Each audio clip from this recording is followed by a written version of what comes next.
जंगल के बीचों बीच एक छोटा सा गांव था जो चारों ओर से हरे भरे पेड़ों से घिरा हुआ था। इस गांव का नाम था सुकूनपुर। गांव के लोग बेहद शांत और मिलनसार थे।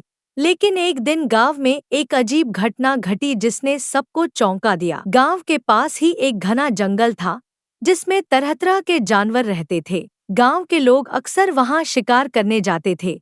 लेकिन एक दिन गांव के मुखिया रामू काका ने जंगल में एक अजीब आवाज सुनी। वे डर गए और तुरंत गांव वापस आ गए। उन्होंने गांव वालों को बताया कि उन्होंने जंगल में एक भयानक चीख सुनी है। गांव के लोग पहले तो हंसे, लेकिन जब कुछ और लोगों ने भी वही आवाज सुनी तो सब चिंतित हो गए। गांव में चर्चा होने लगी कि जंगल में कोई रहस्यमयी शक्ति है। कुछ लोगों ने इसे भूत प्रेत का नाम दिया तो कुछ ने इसे कोई बड़ी जंगली जानवर बताया। रामू काका ने गांव वासियों को समझाया कि हमें डरना नहीं चाहिए और इस रहस्य का पता लगाना चाहिए। उन्होंने कुछ युवाओं को साथ लेकर जंगल में जाने का फैसला किया। वे सब अपने अपने हथियार लेकर जंगल की ओर चल पड़े। जंगल में घुसते ही उन्होंने वही भयानक आवाज फिर से सुनी। सभी डर के मारे रुक गए, लेकिन रामू काका ने हिम्मत नहीं हारी। वे धीरे धीरे आवाज की ओर बढ़ने लगे। जब वे आवाज के पास पहुंचे तो उन्होंने देखा कि एक बड़ा सा अजगर एक पेड़ के नीचे लिपटा हुआ है और चीख रहा है। रामू काका ने ध्यान से देखा और समझा कि अजगर के पेट में